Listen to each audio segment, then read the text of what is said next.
নমস্কার, আপনারা দেখছেন ইন্ডিয়া 365 ডেজ নিউজ।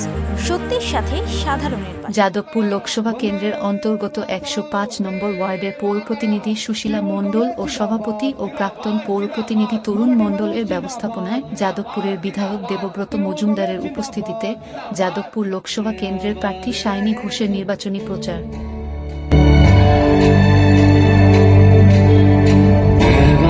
वतन मेरे आबाद रहे तू, है वतन वतन मेरे आबाद रहे तू, मैं जहाँ रहूँ जहाँ मैं याद रहे तू, मैं जहाँ रहूँ जहाँ मैं याद रहे तू, है वतन मेरे वतन, है वतन मेरे वतन।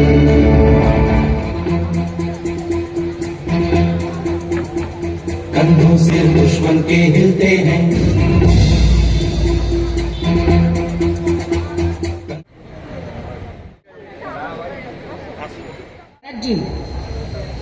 অত্যন্ত আশীর্বাদ ধন্য এবং অভিষেক ব্যানার্জির অত্যন্ত কাছের মানুষ সায়নী ঘোষ।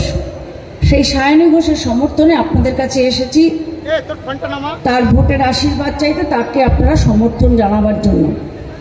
সর্বোপরি আমি বলি,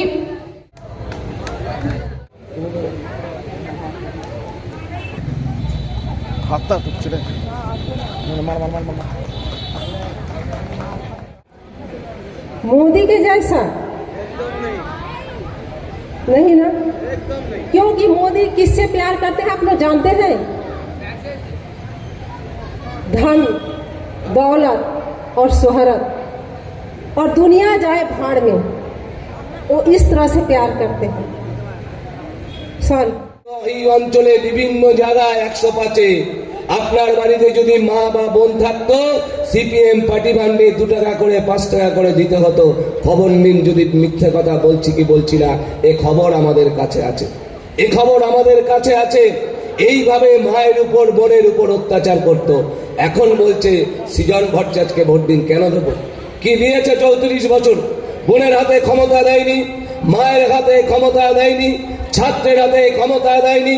যাদবপুরের 136টা কারখানা ছিল, 136টা কারখানাকে মার্ক্সবাদী কমিউনিস্ট পার্টি লাল ঝান্ডা টানিয়ে আজকে বন্ধ করে দিয়েছে। আজকে আপনার এখানে ডাবর ছিল, ওই রাজা এসসি মল্লিক রোডের উপর, সেই ডাবর কারখানায় বন্ধ করে দিল। আমরা তো বন্ধ করিনি, সেই ডাবর কারখানাকে বন্ধ করে দিল মার্ক্সবাদী কমিউনিস্ট পার্টি। এখানে জয় ইঞ্জিনিয়ারিং ছিল যাদবপুরের বুকে, সুলেখা ছিল, একের পর এক বড় বড় কারখানাগুলোকে মার্ক্সবাদী কমিউনিস্ট পার্টি ইনকলাব জিন্দাবাদ বলে আজকে কারখানাগুলো বন্ধ করে দিয়েছে। এখন মানুষের কাছে বলছে দুর্নীতির বিরুদ্ধে ভোট দিন। ওরা নাকি দুর্নীতির বিরুদ্ধে লড়াই করছে। অত্যন্ত স্নেহের আদরের শ্রীমতী সুশীলা মণ্ডল উপস্থিত, আমার অত্যন্ত শ্রদ্ধাভাজন 105 নম্বর ওয়ার্ড তৃণমূল কংগ্রেসের কার্যকরী সভাপতি অশোক দা।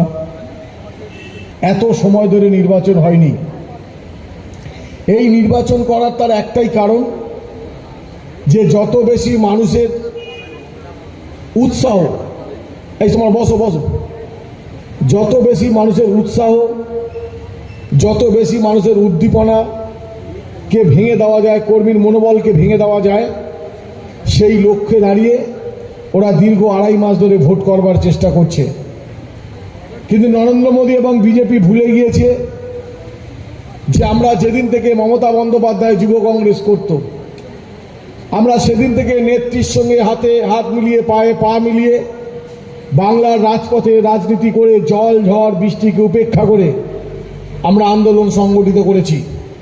2.5 মাস কেন, 6 মাস ধরে নির্বাচন করলেও তৃণমূল কংগ্রেসের একটা কর্মীকে দমানো যাবে না বাংলার মাটিতে।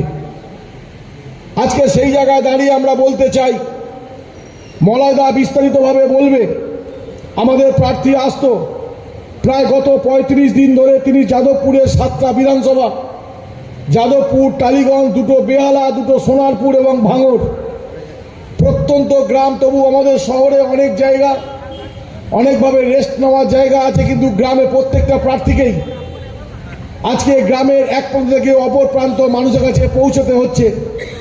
স্বাভাবিকভাবেই একটু অসুস্থ হয়ে পড়েছেন, তাই তিনি আজকের এই সভায় আসতে পারেনি। উনি কথা দিয়েছেন, ফের আরেকটা কথা মানে উনি বলেছেন যে আমি নেক্সট দিন এইখানে এসে আরেকটা সভা করবেন। সেটা আমাদের বিধায়কও আমাকে একই কথা বলেছে। কিন্তু আমরা বলতে চাই যে আজকে যাদবপুরের যে লোকসভা নির্বাচন, এই লোকসভা নির্বাচন বা এই যে নির্বাচন হচ্ছে, এই নির্বাচন কোনো পৌরসভা বা বিধানসভার নির্বাচন নয়, এই নির্বাচন নয়, এই নির্বাচন ভারতবর্ষের নির্বাচন। এই নির্বাচন আগামী দিন ভারতবর্ষ কোন পথে চলবে, এই নির্বাচন আগামী দিন ভারতবর্ষের মানুষকে কোন পথ দেখাবে, এই নির্বাচন আগামী দিন ভারতবর্ষের মানুষকে কোন রাজনীতি দেবে, এই নির্বাচন আগামী দিন ভারতবর্ষের মানুষকে কোন অর্থনীতি দেবে, এই নির্বাচন ভারতবর্ষের মানুষকে সঠিক পথ দেখাতে পারবে কি পারবে না তার নির্বাচন। আপনারা 2014 সাল থেকে আপনারা দেখেছেন যে ভারতবর্ষের এই লোকসভা নির্বাচন, সেই লোকসভা নির্বাচনে এটা অষ্টদশ লোকসভা নির্বাচন, অর্থাৎ 18তম লোকসভা নির্বাচন। তার আগে 16তম 17তম লোকসভা নির্বাচনে ভারতবর্ষ থেকে নরেন্দ্র মোদী সরকারটা ক্ষমতায় এসছে। কিন্তু বলুন, সেদিনকে যে নরেন্দ্র মোদী দায়িত্বহীন ভাষায় নিজের 56 ইঞ্চি বলেছিল, আমার বুকের পাটা 56 ইঞ্চি, সেদিনকে বাংলার মানুষ, দেশের মানুষকে বলেছিল বাংলার আপামর জনতাকে তিনি স্বাধীনতা দেবে, নিরাপত্তা দেবে, অর্থনৈতিক সুরক্ষিত করবে। আজকে ভারতবর্ষকে কোন জায়গায় পাঠিয়ে দিয়েছে। আজকে ভারতবর্ষের মানুষ তার কথা বলার অধিকার নেই, ভারতবর্ষের মানুষ কি খাবে তার অধিকার নেই, ভারতবর্ষের মানুষ কি পড়বে তার অধিকার নেই, ভারতবর্ষের মানুষ কাকে বিয়ে করবে তার অধিকার নেই। সেই অধিকার কেড়ে নিয়েছে এই নরেন্দ্র মোদী সরকার। এর বিরুদ্ধে আপনাদের প্রতিবাদ করতে হবে, এর বিরুদ্ধে প্রতিবাদ করতে হবে। শুধু সারা ভারতবর্ষে জুড়ে গত 10 বছর ধরে একটা জুমলা রাজনীতি করে দিয়ে গিয়েছে, সারা ভারতবর্ষ জুড়ে একটা অর্থনৈতিক অবক্ষয় করে দিয়েছে, সারা ভারতবর্ষের মানুষের যে অধিকার, সেই অধিকারকে কেড়ে নিয়েছে। আজকে মানুষ একটা বিস্কুট খাবে, তাকে দিতে হবে 12%, আর সোনার জিনিস কিনতে গেলে 3% জিএসটি দিতে হবে। আজকে ভাবুন কোন জায়গায় এই সরকারটা মানুষের সরকার নয়। আমরা বলি by the people, for the people, of the people. এরা বলছে না, আমরা মানুষের সরকার নয়, আমরা হচ্ছে পুঁজিপতিদের সরকার, আমরা আদানি আম্বানিদের সরকার, আমরা একটা দালাল রাজের সরকারে পরিণত হয়েছে নরেন্দ্র মোদীর সরকারটা।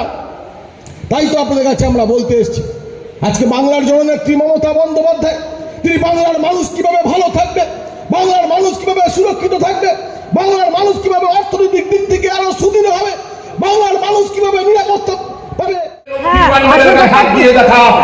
যাদবপুর 1984 সালে যখন 85 সালে মমতা ব্যানার্জি দাঁড়িয়েছিল, বিদগ্ধ দুধে ব্যারিস্টার সোমনাথ চট্টোপাধ্যায়কে হারিয়েছিল।